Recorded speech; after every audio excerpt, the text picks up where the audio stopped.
and welcome to another episode of the DNS Podcast. I'm Sean. I'm Dan. And I'm Jamie. So, we've got Jay, our special guest today. So, Jay's been a member at Penrith, over a year now. Yeah, year and a half. Yeah. Background obviously in UFC. You've been training Strongman with us, a bit of strength training. But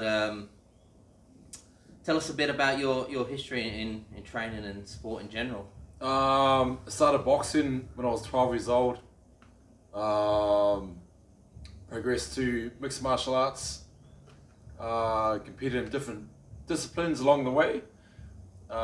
Spent 22 years in combat sports competing. Bloody hell. And then retired 4 years ago. Now I'm 39 this year. Yeah. What was so take us back, when did you 22 years in combat sport, what was the first one for you? Boxing.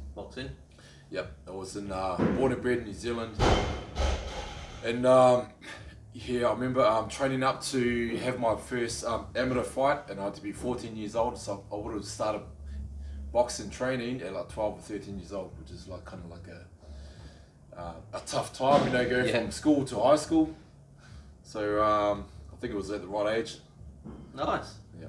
And had your first amateur fight when you were 14? 14, yeah. We had to be registered when we were like 14 years old. So I trained for a year and a half, or about a couple of years, and then got a bit of confidence and stepped into the ring. And nice. It was a big step for me, because I was the shy, timid kid and had a few limitations, and I used boxing as kind of like a way to keep myself upright and stand a little bit taller. So how long did you solely box for before you started picking up other disciplines? So I lived in New Zealand until I was like 16, so I boxed for a couple of years. Yep. And then moved to Aussie with my family. And then moved straight here to Penrith. Found a kickboxing gym, just thought I'd try that, because I was kind of keen on martial arts. Gave that a go, had a couple of amateur fights. Moved on from kickboxing to jiu-jitsu. Yep. Then had a few jiu-jitsu matches. And then, come across MMA, and MMA was up in Queensland at the time because it was kind of... Very new, wasn't it? Yeah, it was still kind of underground sort of thing, Still trying to find his way, I suppose, as a sport. And they were the best days, I suppose, back in the early ones. A lot of characters. Yeah. People still wearing jiu-jitsu. One person would be wearing like a gi, I suppose, like a jiu-jitsu suit. Someone would be wearing wrestling shorts, and it was very raw and ready back then, wasn't it? It was pretty cool though. Like it was pretty similar to the old 80s and 90s movies where Bloodsport and you had different disciplines come into the ring and then see which one came out on top. What's that game? Was it Street Fighter we were playing the other day? At Anthony's? Yeah, you got the two different characters, you know what I mean? That's what you could actually distinguish like proper characters back then. You could see. It was Sign and watch. Yeah, really exciting to watch. What brought the family, obviously Dan and I aren't Australian, a couple of English boys. What brought the family over from New Zealand? Mum and Dad wanted to change, so they brought us over and you started a new life, and I came over at 16, going on 17, and started in the workforce. Yeah, the same age. Yeah. Oh yeah, I started working straight away, and then as a labourer in construction. Yep. And then started being a brickies labourer, and then on the trail, then started working as a brickie, then started competing as well. And then work hard on the weekends, and work hard during the week. Yep. And then fight on the weekends, and It's a bit of a family affair for you, because didn't your brother promote as well? Yeah, he fought as well. Oh, did he? So we both fought. Nice. He was my older brother, so he was, I was following his lead. Yep. And then he kicked off his own gym, put all his effort into that, and then started promoting his own fight shows, and he was doing quite well at it. But there's the amount of people that he knew and connected in the community, and kind of went on from there. How old were you when you had your first UFC fight? Well, how old were you when you got signed, and then how long until you got your first fight? Man, I think I was like 28 or 29 maybe when I got signed. Yeah? But it was when I first started MMA, UFC wasn't really big, you know. It was MMA in general. Like when I talk to people about what I did as a hobby, they're like, MMA? What's MMA? Yeah. I've gone, mixed martial arts? No, what's that? It's where you can mix all different disciplines into one. No. Cage fighting? Oh, yeah, cage fighting, you know. It was, that was where it was, yeah. Cage fighting. If you made a cage fighting, then people knew what you talked about. Okay. So, yeah, back then it was more kind of like cage fighting, and UFC was on the rise, and Pride in Japan was pretty big too. Yep. And those two were like was competing against one another. It was a huge promotion. And you were the first New Zealander to represent New Zealand in the UFC? Yeah. Is that right? Your first Kiwi to be in the UFC. The UFC. How cool is that? Yeah, that was pretty neat. Like I always wanted to be, you want to be something special when you grow up, when you're a kid, some type of superhero or something. And mine was to be a great All Black, because in New Zealand everyone plays rugby union, Massive rugby culture. Oh yeah, it was just your favourite. Very good at it as well. Yeah. Very good. Favourite rugby player when you were growing up? Jonah Lomu.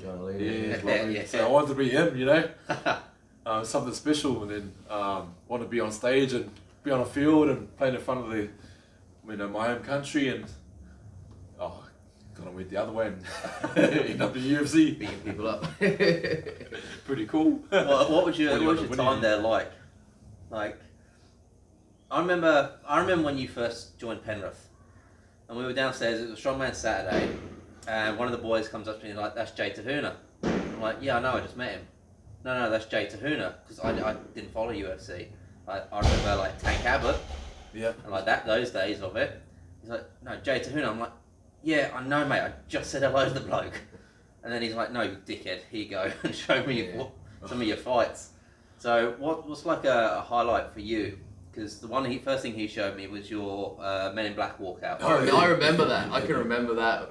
Actually watching that, because that went viral, didn't it? Yeah. That's quite a funny story. The backdrop of that. You can talk about that. Oh yeah. So what was the question? So what's some of the highlights that stand out for you when you were fighting there? Oh man, just going around the world and just connecting with meeting so many people from different cultures around the world, yeah. But I guess the biggest highlight for me was knowing and my family knows this too, like where I've come from. Yeah. Like being the kid with no talent. Man, in school and high school and stuff, I was the last person to win the race in athletics, or to cross the finishing line in athletics. I was the last person to be picked on the high school team. Lunchtime games, I was the last person picked. Yeah. Because I wasn't really good at anything. I was just keen. I was keen to play. Ready to put the work in. Yeah, but I just wasn't really good. And I guess man, just being keen and sticking to my guns and just working hard and going from where I was before to into the UFC and competing against world class competitors. I look back and laugh at myself and thinking, man, I don't see myself as a person with talent. But pretty cool. Yeah, just obsessed. Had that obsession about something that I loved. Yep. And then put the hard work in. Learned a lot of lessons, and got to where it was just from determination. Yeah, determination graft. and hard work, man. Yeah. So tell us, because that was my first. Like I say, I met you down on the gym floor first time, so that was Jay Te Huna for me. But when he showed me the Men in Black walkout, what's the story behind that? Because that was something to watch, even for me. And I didn't understand the story behind it at the time.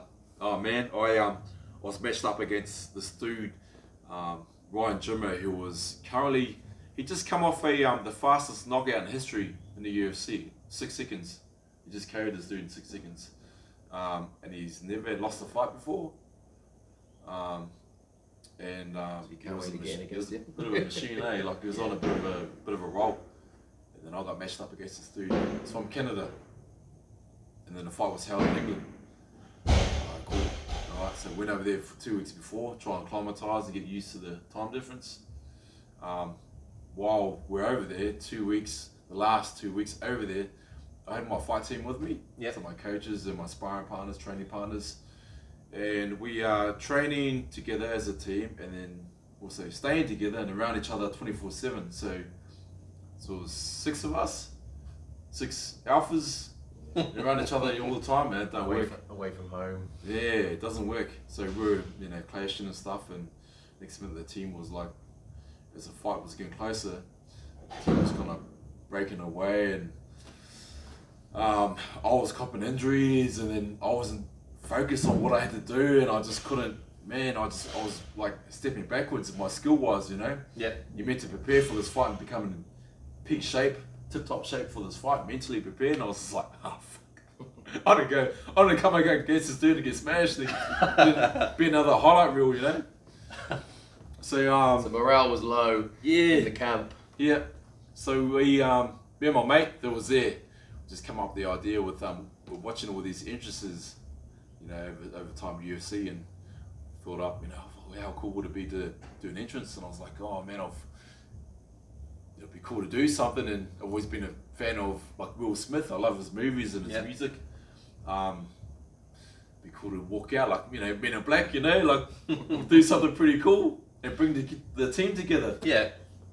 And he liked the idea, and I was like, oh well, should we do it? Yep. All right. So the next day after training, in the lounge room, pushed all the lounges aside, brought up the tutorial on the Men in Black dance, put it on YouTube, sat on the couch, and we're just all there like practicing, trying to get a sync with each other. So this happened like probably, 4 days out from the fight, 4 nights out from the fight. Yeah? That close? Yeah, we were pretty close, man.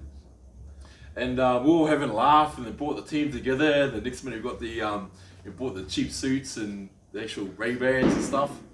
And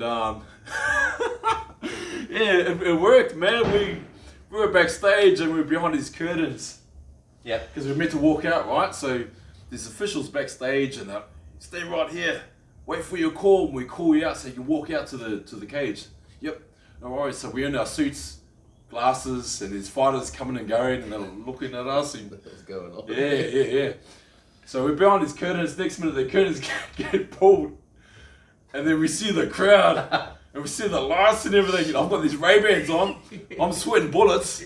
My fucking glasses, Ray-Bans are fogging up. I can't see shit. So I'm like, this is us. I'm like, here like that, busting out the move, Oh, the and music then just started. yeah, the music started, so we went. And then, that was it. Then we started marching, walking towards the cage. I can't see anything because my glasses are fogged up. I could see this light, bright light from the camera, because the camera's like one in front of us. We've got to follow the camera, the cameraman. Down to the cage. So I just followed the bright light all the way to the cage, like Good get old my dads. yeah. And then Release glasses Man off. Black. Oh yeah, sweet, made it. And then went out there and had the fight. It's pretty That's cool, awesome. man. Yeah. That's really cool. Yeah, it takes a lot of bottle as well to do that, because obviously you've got a massive fight in front of you against this bloke who's got Oh, a Red Bull yeah. thing. It's like we're going to choreograph or walk out like that, you know what I mean? That's a big gamble. That's good. It was a good decision though. To lift the morale the last 5 days leading up, and Yeah. so that's pretty cool. What's been what was your best fight in terms of what was your best performance, and what's probably been your hardest fight while you were there, The best performance. in your eyes? Oh man, probably my best performance would have been that fight. Yeah? So I walked out there, walked in the cage, fighting this dude that broke the record for the quickest KO in history, and it was on a massive win streak. And that was in UK. That was in It was in London. Wembley Arena. Yeah, nice. That's cool. Yeah. So the bell started, went out there, moved around, feeling out. First 20 seconds, he kicks me, and it lands straight on my blinking temple. So down I go. I've dropped down, I'm out, and as I've hit the deck, my head bounced off the canvas and kind of shook me up, woke me up. I'm on the canvas, and this guy's going like Donkey Kong me, trying to finish me off. He's almost there, and I'm like, trying to get my bearings and survive that onslaught. And then once he went hard for like 60 seconds, then it was like, I could hear him go, like he gave it his all, you know, and he couldn't finish me. I was like, that was the first round done. Went back. And then called him and goes, listen, he tried to finish you off, he knocked you out on your feet. And you've woken up on the ground, you've recovered. He tried to finish you off, he's got no more. Watch him in the second round, he's going to tire out. And sure enough, second round went out there, he started tiring out. Then I guess realising that, being aware of that, I started talking to him mid-fight. I said, like, chatting. I said, hey man, you getting tired? He goes, excuse me? You getting tired? Huh? Yeah. Like, oh yeah, because I could hear you breathing because you couldn't finish me off, you know. And then we ended up in a clinch and we on the ground and we're doing that. So it's the second round. So I'm on top of him, like bang, bang, you know. Okay, come on, man, you got to work, otherwise the ref's gonna, you know, break us up. And he'll try and like, because he's, you know, getting pissed off at me. He'll give like one big effort to try and, you know, flip me or sweep me. He's on his back's on the ground. Just trying to get it to a better position. And I'm like keeping it down. Come on, boy. What are you getting tired? Are you getting tired? So I'm talking for the rest of the fight. I dominated the second round. I dominated the third round. So I ended up winning the fight in decision. Nice. But that was just like from tactics, man. Yeah. Yeah, and that's what, you know. I've not seen a better trash talker than yourself on the strongman circuit locally anyway. Because I've seen you walk up to people. That'd be fun. That heavy, mate. That looks hard. He's got good banter, Jay. Fantastic, man. Always lightens it up, lightens the mood a little bit. Oh yeah, like sometimes, you know, when you're at a disadvantage, you gotta pull out what you have, man, and gotta use some tactics. Yeah, that night.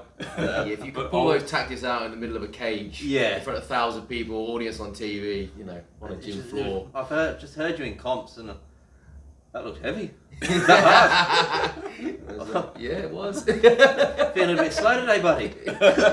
That's probably my training partner too. He's trying to compete and do well. Yeah, poor Benny. Hey, good partner I am. What so, you know, you've had your fight career.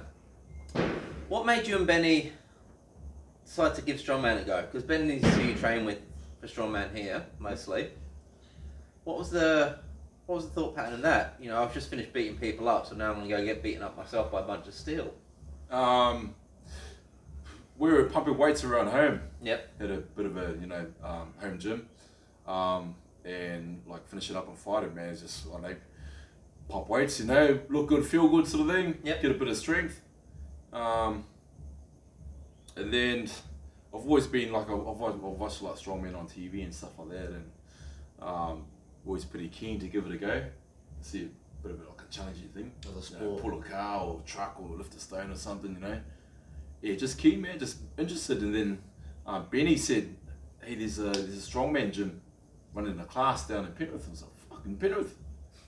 So we went down on a Saturday morning. You guys were running the class. I remember, and then, we joined it and just loved it, man. Got a bit of a kick out of it.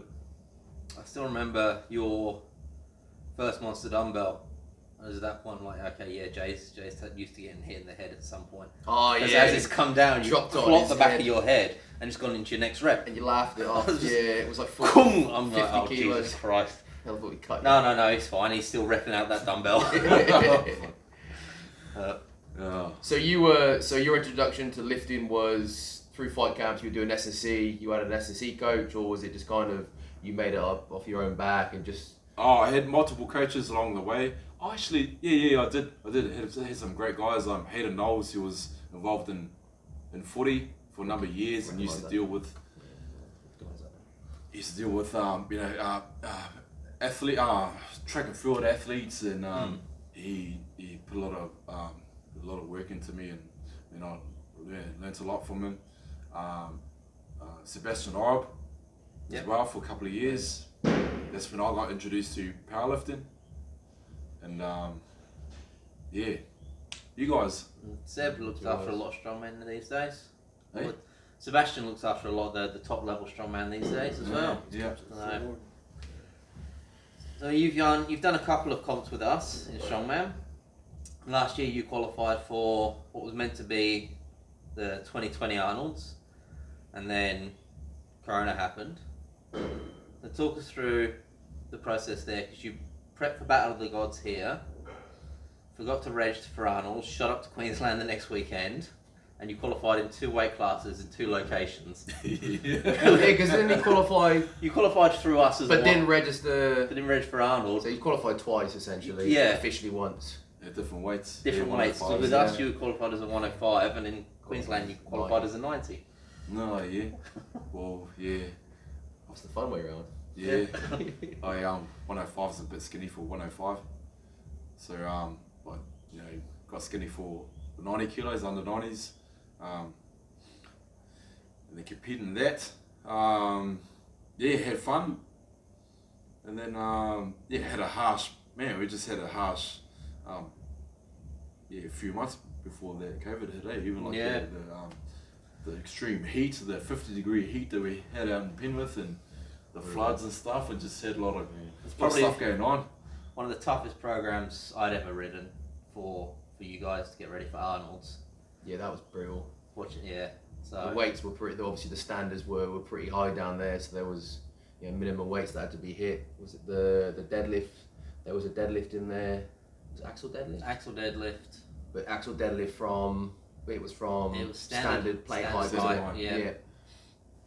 And Benny was farmers 300 kilos. 105s were 300 kilos plus. 280 for 280. Jay. Yeah, For under 90. That's a big weight. 280 kilos for reps in a minute as an under 90. It's crazy. Yeah, that was tough, man. That was really that was quite hard. I thought fighting was hard on the body. Strong, man. But man, that program, I think, awesome. But my recovery and everything else, my sleep, what I was eating,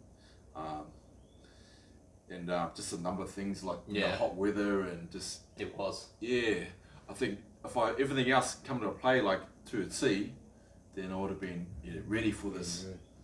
But because you're pretty active as well. Because outside of here, you're doing you're coaching, you're PTing, one-on-one, holding pads all day. And you were going for river runs and all sorts. Your activity levels were crazy. And then you were in here for a couple of hours, 4 or 5 days a week going nuts. Yeah, it's hard to recover, eh? Yeah, but I think it was a great program. It was a full-on program. But how do you feel? Because have you re-registered for 2021 next year's Arnold's? No, I haven't. So are you gonna do it? Don't know yet. I'm just gonna get myself fixed up. Yeah. Yeah. So you got a few injuries. Your shoulders were. Yeah. Playing bursitis in there. Yep. Just get rid of that and then build my strength back up again. With the competing as a 105 in Penrith, and going up to Queensland, up to Coco's, a week, 2 weeks later? Was it a week or 2 weeks? 2 weeks, maybe? It was it was a short turnaround, yeah. Same month. Maybe a couple of weeks. Oh, no, a little bit longer actually. No, it was about a month. It was about a month after. It was all in December. So it couldn't have been that couldn't have been we much more were, than 2 we weeks. were the first week in December. Yeah. Oh yeah, crikey, it couldn't have been good. It could have been the 2 weeks, a couple of weeks.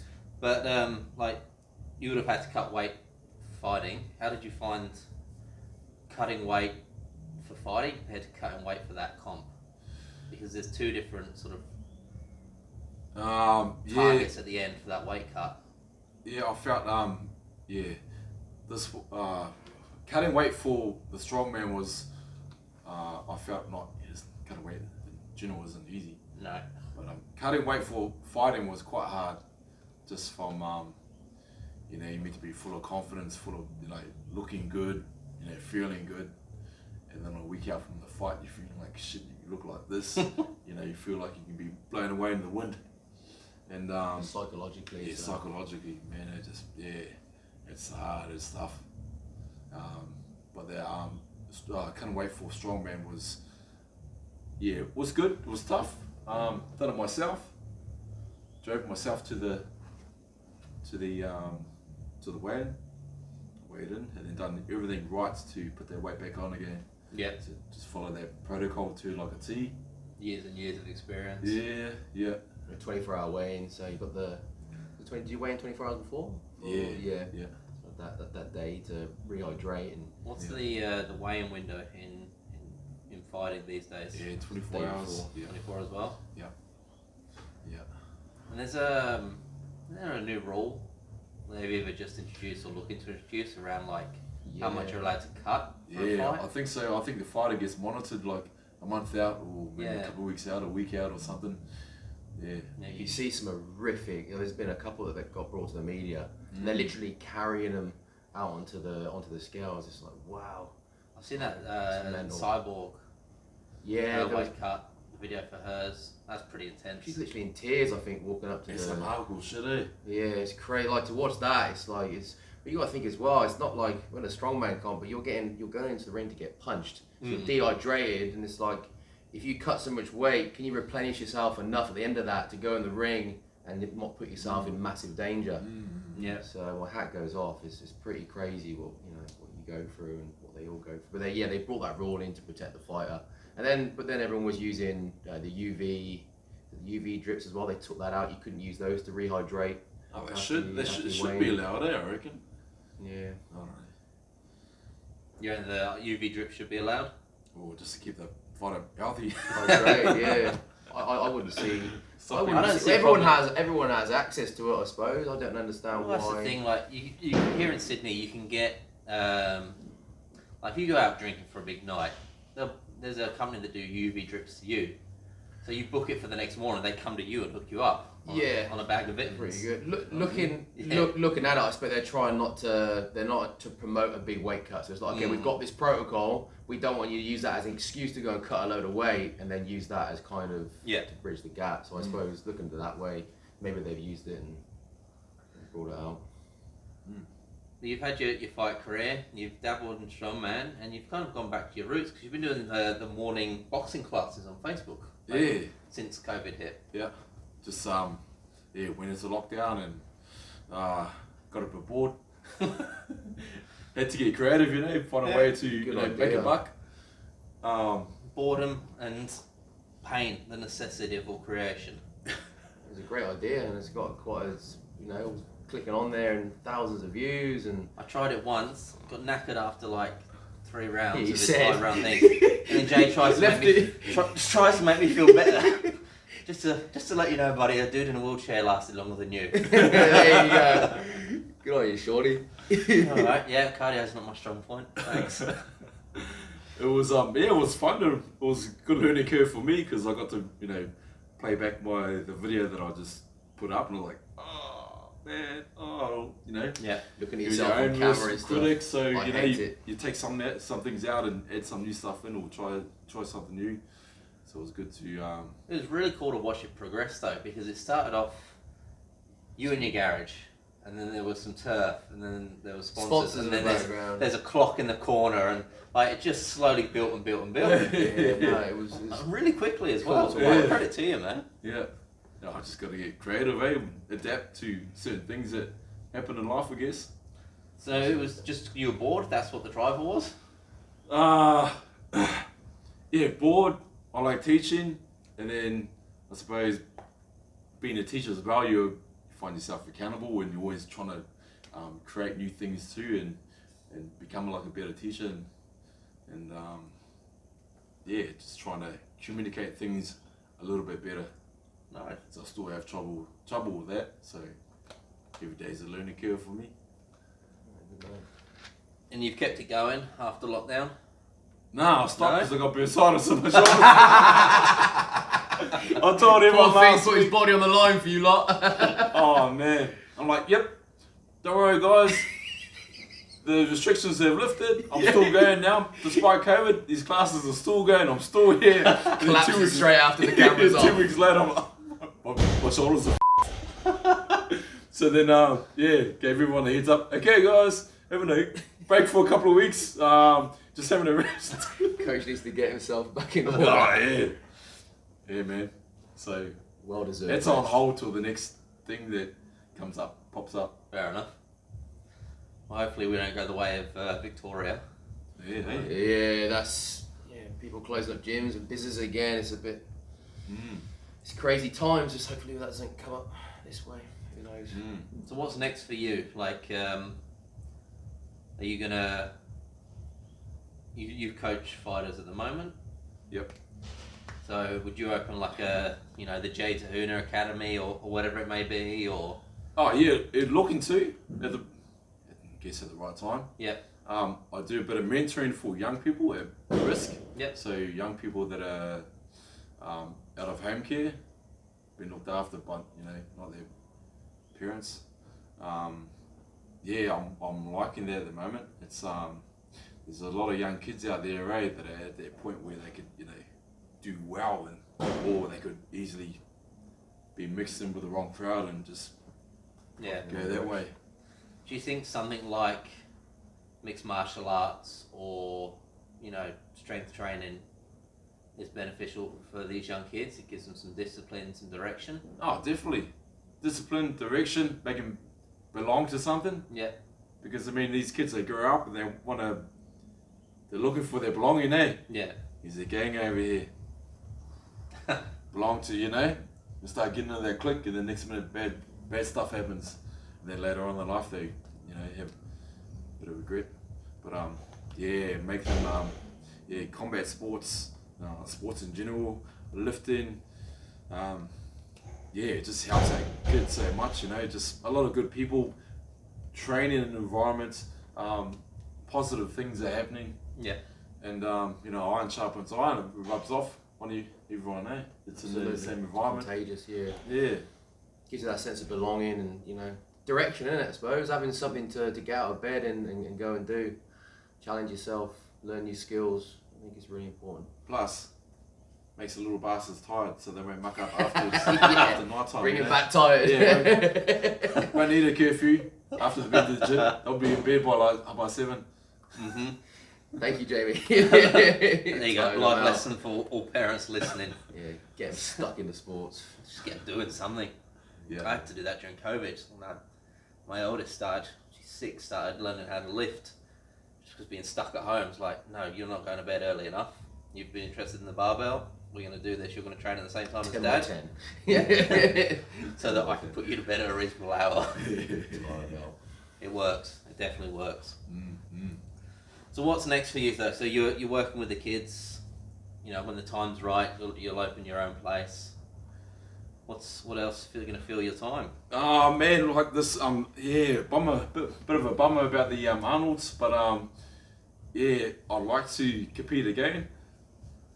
At the moment, my priorities is getting my body back in shape because I got bursitis in both shoulders. Yep. And the bursitis has come up from, I think I tweaked it doing like a log press at the start of the year, or maybe at the Brisbane comp. Yep.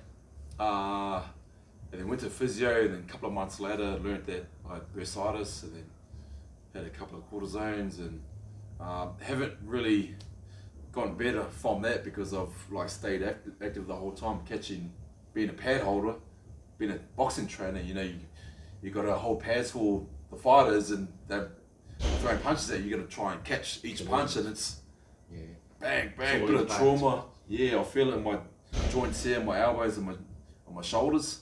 So at the moment I'm taking a course of medication for that, and take a week off, and then try and if I need to, and just get rid of the inflammation, and then come back and then just get stronger again, build it up.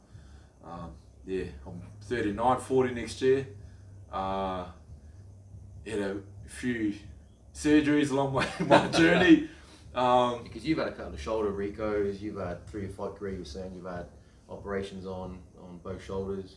Yeah, I've had 3 shoulder reconstructions on this one. I've had 3 on my forearm, had a plate, 6-inch plate and pins inserted. I've had 2 on that shoulder, 2 on the elbow, 1 on the elbow. My metacarpal and the thumb had to be replaced, so pins in there, and pins on this one, and then had the tendon reattached. What else? That's it. So if any of you out there moaning about your shoulders there when you press, this guy's had it all done. He's still here chipping away. every day, holding pads all day, doing live videos in the morning. That's a hard thing though, right? Sort your acts out. Yeah, that's a hard thing when you cop an injury, like, oh, fuck, why, sort of thing, you know? Get you down, yeah, why me? And But it's, yeah, man, you gotta pick up your lip. You gotta pick up your lip and just keep on moving, because, you know, when you don't move and then you think, and next minute you got your head full of blinking thoughts, eh? And that's all you're thinking about. If all you're thinking about is injury when you go into a gym and train or any activity, it's the first thing that's going to happen. You're going to get injured. Because all you're thinking about protecting things. Yeah. Got to find the ways. A lot of new lifters, though, don't understand the difference between injury and, like, tightness and DOMs. Yeah, exactly. It's like, my back hurts. Okay, why does your back hurt? I don't know. Oh, okay, how does it hurt? Like, having the ability to assess why it hurts, whether you're actually injured or you're just tight. Like the one I hurt myself getting out of bed this morning. Well, I do that every morning. yeah. What? The wrong way. It gets me every time. Yeah. So everyone's pain tolerance is different, whatever. Yeah. Right. I mean, yours would be off the charts. James would be, yeah. Literally. Oh man, I have a lot of people where come up. Oh, I'm you know, especially like boxers or beginners or first timers. Oh no, I'm not able to do it like this because I've got like a little strain on my shoulder. Yeah. Like, oh yeah. Go see a doctor because you know so you can get that stuff sorted out first because you never know, it could be something bigger. Yeah. Doctors say, "Oh, sweet, yep, all right, you're sweet, You're all good. There's nothing. I'm up." Yeah. Tell them concrete. I only turn that into a t-shirt though. Pick up your lip. Pick Pick up out your your lip. I haven't heard that. It's brilliant. Yeah, people get overdiagnosed and they think they've got all these things wrong with them. And The worst thing is Dr. Google. People start Googling their own. Yeah. No, fuck, I'll do it. I still do it, man. I'm not gonna have a heart attack in 10 minutes. I'll Foot's guess- gonna fall off. Yeah, and I'll go see a professional and he'll give me advice and I'll go, Yeah, Google knows that. See what Google says. I knew it, I knew it wasn't right, I knew it was this. See what Google knows best. But oh man, just talk about it, eh? I guess like if you talk about it and talk about what injuries you have or just get suggestions and get some professional advice, that's always gonna, you know. What have you done get for? I'm just going to take this back to a question we got asked a couple of weeks ago in our Q&A. What did you do for recovery when you were fighting and training for fighting? Because that would have been, you know, a very intense period for you.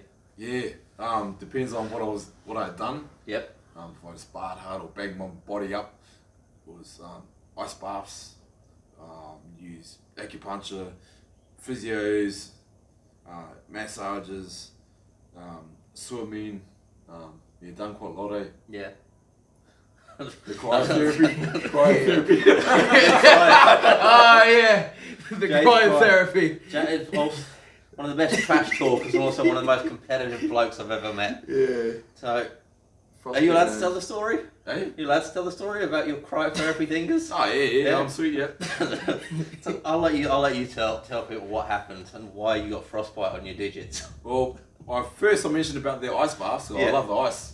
I love the cold. Yeah. Born and bred in New Zealand, I'm used to the cold and have cold showers every morning. So then went to experience this cryotherapy. Everyone's raving on about the cryotherapy, cryo. Oh yeah, give us a shot, Yeah, see how it is. So I rocked up there and like, oh yeah, we're gonna take you down to these temperatures. You can wear gloves or not, up to you. And I'm like, oh yeah, pretty good with cold. Pretty good with the cold. So I'm jumped in there. I'm standing up in this the cryo thing, tube thing, the tank, and he's taking it down. He's looking at me. He's going, "Good, mate." taking it down. I feel a bite in my fingers. You good? Yeah, pretty good. Yeah, they're in there for like 3 minutes or something. But what's the temperatures in there? What's the lowest it gets to? It's like It's been taken down to minus 60. So I took it down to minus 195, almost minus 200. Anyway, we're down there. no, what were you wearing on your feet? You know, No, I just had some undies on. that was it. Yeah. Lucky I had undies on. Lucky I was wearing undies. Mate, Otherwise, one of the craziest would've been things right to at do. those I fingers. remember. But Bare hands, bare weren't- feet. Weren't you in there? Weren't you trying to beat your mate's time? Yeah, but I found out afterwards he was wearing gloves. Cheat. But I remember Jake vividly coming in and saying, "Oh yeah, I had a cryotherapy." I was like, he goes, "Yeah, hands don't feel too good. I remember you lifting your hands up, and they were all like, it was like all the skin had come off all your thumbs, and it was red raw, wasn't it? And you were struggling with your grip for a little while. Yeah. To be fair, it was quite a big injury. What do you call it? An injury? Yeah. Frostbite. Man, it was like if you squeeze your fingertip and you release it, you can see the blood rush through it, right? There's nothing. So I squeezed the fuck out of it here, and then nothing. The whole thing was just white through the middle of the finger. It was like, oh no. So I went to a couple of doctors and called up a doctor in Queensland. It was one of the guys that I know, and he said, yeah, it should be right if the fingernail hasn't gone black or the fingernail's not dead. It should be right. So my fingernails were okay. I was like, just checking your nails every 2 minutes. Yeah. They were discoloring. And then a couple of weeks later, started sneak into Jay's bedroom at night, paint one of them black, and freak out the next morning. I was worried. I was worried I was going to lose my fingers. I'm not surprised. Yeah. They were bad. Yeah. They were bad for a little while. That was right through. Was that the start of Arnold's prep? Because I remember there was a lot of farmers carries, and you were struggling with the farm. That must have been right at the beginning. I reckon. No, there was the qualifiers for the was it 4 weeks before the your qualifiers? We had the frame carry. Yeah, that's right. It was 4 weeks before Battle of the Gods. That's why we've never ran a frame since. Yeah. I can't listen to that. Yeah, the sound of the frame hitting the floor. After you've heard 60 of them across 2 days, you just never want to hear it again. That was I had frostbite, almost lost my fingers. Still training, still in there. I got my grips back now, so sweet.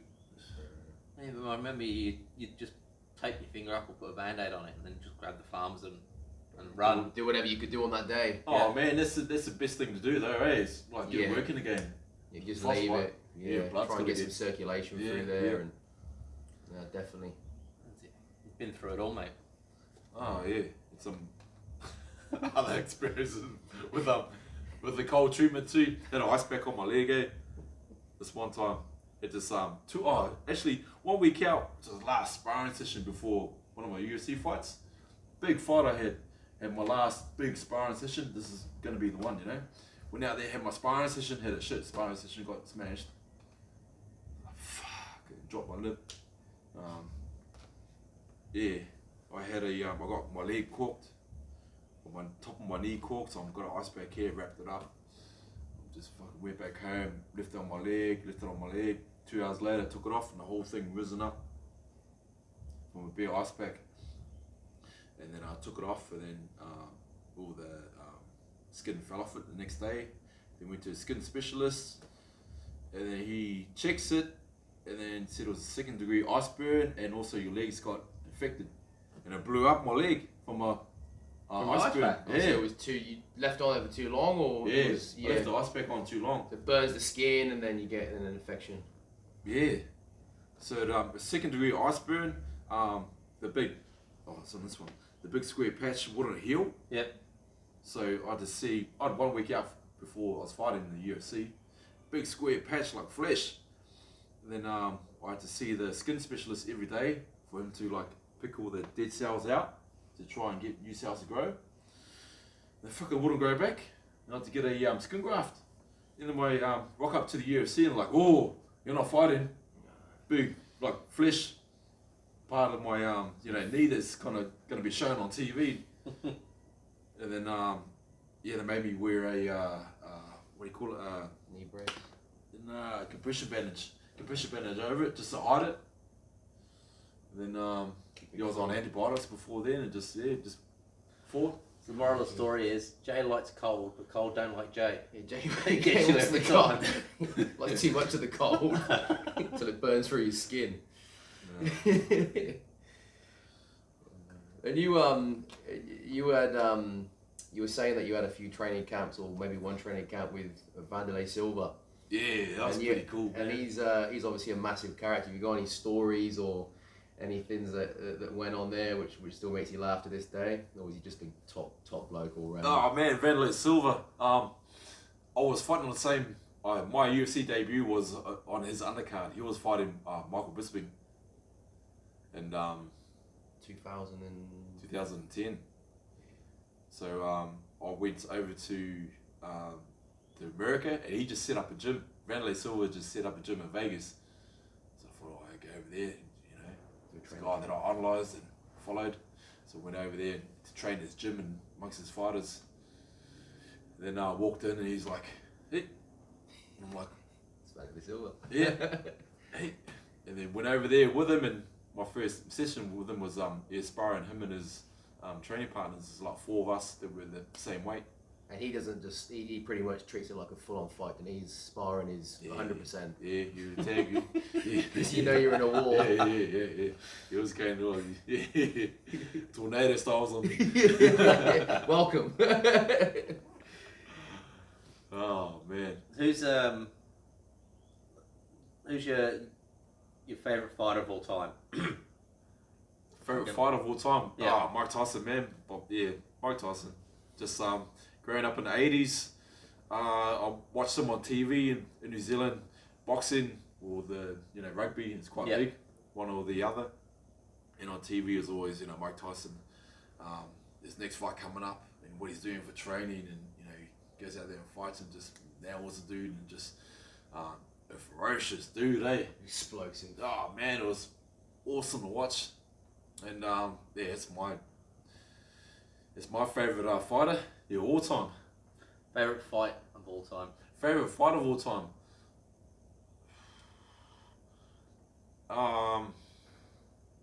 Probably Mark Hunt and Ray Sefo. So Ray Sefo he's a Samoan as well. He was one of the first famous kickboxers in the world. Ray Sefo won multiple world titles and got into the K1, and then Mark got up there as well. And those two end up fighting each other. And if you watch a fight, man, they both get pissed off at each other because some of them are getting tagged, and they both put their hands down and come on. And so one guy, Ray Sefo, will tee off on Mark, and Mark would just take it on the chin. And then Mark would go, your turn. And then Ray would put his hands down and bang, bang, bang. It was pretty neat to watch. Toe to toe. I'll find the clip and I'll send it to you. It's quite a famous clip. Was that what was that in? That was in K1. In K1. That was in K1.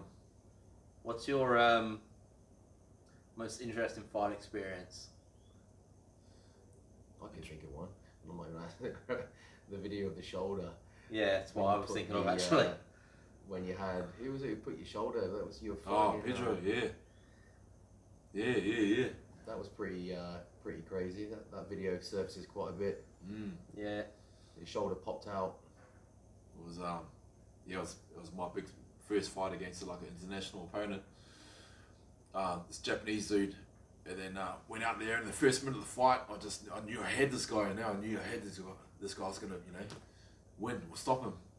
And then we end up on the ground, bit of a wrestle. Then I've gone to flip him, and as I've gone to sweep him or flip him, my shoulders popped out, my arms popped out. My shoulders locked out, and then the refs jumped in between us, and then stopped the fight. Didn't call the fight, just stopped it, and then called in the doctor when my shoulders locked out. And it's quite lucky the ref didn't stop it. But the doctor's in, and the doctor's trying to put it in, and the doctor couldn't put it in. And the doctor's going, look at the ref. Nah, I can't. Yeah, call it off. And then I could hear my quarterman, Pedro, just Tyson Pedro's dad. He goes, come here. He's on the edge of the ring. Come here. You hear this? He's going, all right, grab his arm. Relax. I'm like, And he gets it in. Yeah, and it swung on it like a church bell, and then went back in. Man, lucky, nothing bad never happened, eh? Very lucky. No wonder you've had 3 Ricos on that shoulder. But at that time, man, I was like, big crowd, it was, TV, and it was live in Japan. I was like, first international opponent, I was like, yep, sweet. Yep, I'm good, ref, let's go, because I knew I had this guy. And then ref's like, oh, yeah, all right, okay, let's go. And then back to it, then, end up taking the Japanese ref? points. Hey? Japanese ref? No, he's an Aussie ref. Aussie ref. Yeah. He, we ended up going to a decision and they won points. And then, What year was that? 2006. Yeah. 6. We'll have to drop the video in because I think we've posted that on the gym page, haven't we? It'll be there somewhere. Yeah, straight in, back into the fight, get on with it, and goes and wins the fight. Oh man, but I was like obsessed about fighting, I was obsessed about fighting. If I done that in the gym, I'll be on the floor, blinking, screaming my lungs out. But I guess the fighting, man, that was my big thing. Was like, all right, I've like sacrificed and I've trained so hard, and I've been put through the ringer for the last few months for this one night. I'm not gonna let this, pull me back. So I was just fucking all or nothing. Yeah. I think that's what it takes, right, at the top level. That sort of mentality. There's no second guessing, or you just got to keep going. Don't stop doing it. It's pretty crazy. It's awesome. All right, I think favorite fight, favorite fighter, craziest memory. Anything you want to tell people about? Anything you've got coming up? Once your shoulders are all healed up. The live videos be back up. Live videos. Oh man, I'm just just good that the gyms are kicking off again, eh? Yeah. Well, in New South Wales, so we're quite lucky. Yeah, the poor guys in Vic weren't back for even. They're back in lockdown for 6 weeks. Yeah, they weren't even back 3 weeks and they got shut down again. So. I don't know, fucking just keep on adjusting, eh? Like whatever comes up, whatever pops up in your life, like an injury or something happens, you lose a job, COVID, but you just gotta adjust, man, and keep on moving on. Adapt, overcome. If people want to find you, where do they find you? Best place to get hold of you. Oh yeah, Adonis most days of the week. So you find me here. Instagram. On there much? Yeah, Facebook. No, not really. Yeah, Facebook better. Yeah, whatever. It'll be there. Yeah, always up for a chat. Beautiful. Yours is. I remember it now. D Wally. No, is it D Wally or D Wally? D Wally. D Wally 10. Sean 2.0. DNS Strength Collective. Where did 2.0 come from? First time I lost all the weight, so I was 185 at my heaviest, so I got down to 99 at my lightest. Yeah, and sort of a second go in life. All right. And at the time I just got on Instagram, and that's where the 2.0 came from. There you go. I didn't know that. Yeah. Good question. There you go. Jay's our new interviewer. Role reversed. Wally. It's my name. The 10 is just the whole number. It's like, we'll put that on the end, that'll do it, we'll get it. The Wallies. And there's no secret meaning between 10, we found out. Nah, it's just the whole number. Nice and solid, get it done. Your Instagrams. DNSStrengthCollective.com for all your apparel. Thank you very much for joining us today, Jay. Yeah, appreciate your time. Thanks for having me on. Mate. Take care, guys. We'll see you next week. Cheers.